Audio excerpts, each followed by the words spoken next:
ইসরায়েলের রাষ্ট্রদূতের দাবি, ইরানের দমনপীড়নে মানুষ স্বাধীনতার জন্য মরিয়া, তবে শক্তিশালী আইআরজিসির কারণে পরিবর্তন অনিশ্চিত। নেতানিয়াহুকে অপহরণের আহ্বান জানালেন পাক প্রতিরক্ষামন্ত্রী। যুক্তরাষ্ট্র গাজায় অপরাধী ইসরায়েলি প্রধানমন্ত্রীর বিরুদ্ধে ব্যবস্থা নিক, চরম হুঁশিয়ারি। রুশ তেল পরিবহনের অভিযোগে আবারও ভেনেজুয়েলার ট্যাঙ্কার জব্দ করল যুক্তরাষ্ট্র। আন্তর্জাতিক সামুদ্রিক আইন লঙ্ঘনের তীব্র নিন্দা মস্কোর। ইরানের তীব্র বিক্ষোভ, ইস্পাহান শহরে রাষ্ট্রীয় টেলিভিশন ভবনে অগ্নিসংযোগ, ট্রাম্পের হুঁশিয়ারি, সহিংসতা চালালে কঠোর জবাব দেবে যুক্তরাষ্ট্র।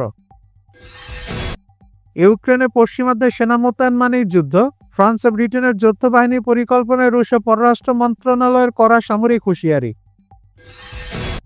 এবং তীব্র শীত উপেক্ষা করে আসামে উচ্ছেদ অভিযান, সনিতপুর অভয়ারণ্য থেকে 1200 বাঙালি মুসলিম পরিবারকে জোরপূর্বক বাস্তুচ্যুত করল প্রশাসন।